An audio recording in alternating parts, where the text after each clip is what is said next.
Hey guys, Rob from Georgia here with you, aka VHS82 apostrophe, day number 23 on the ongoing 31 days of horror. Happy October, man.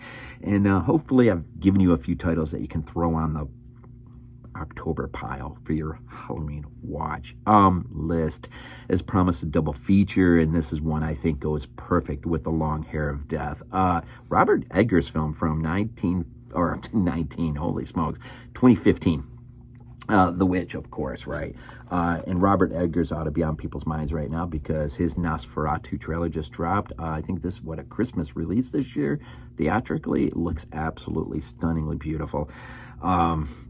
This one runs 1 hour and 32 minutes. I did not see it streaming anywhere.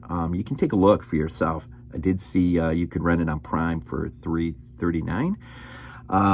But the blue is still really cheap, only $8.99, and there is a 4K out there for only $16.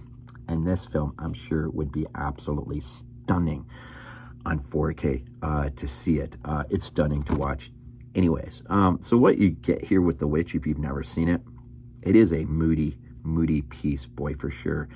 New England, early New England, and real Old English.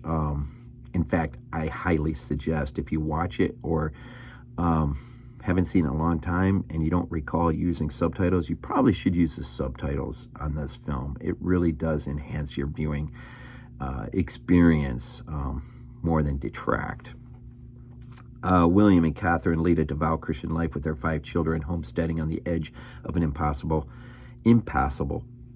either or wilderness. When their newborn son mysteriously vanishes and their crops fail, the family begins to turn on one another.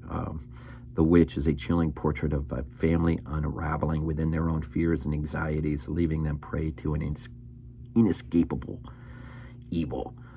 This is it's not a weird, it is an interesting film because there's some blame to go around, and there's a lot of mystery in terms of, are we earth-based here? Is this an earthly thing, psychological?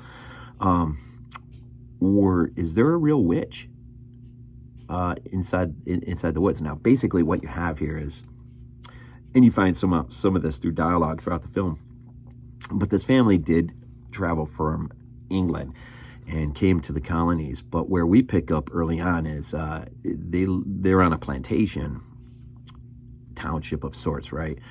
And William is in the midst of a major dispute with the town, I guess the board, those who are rulers of the town.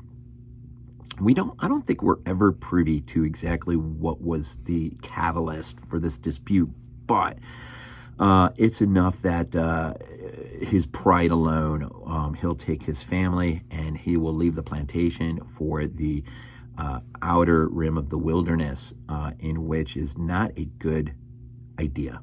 Probably should have stayed on the plantation in the safety of the many.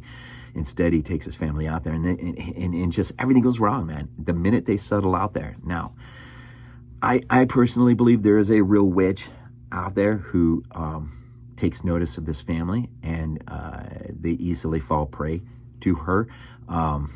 It is interesting. Much of this falls on Thomasin, the elder daughter, who is blamed by the mother for the loss of the baby.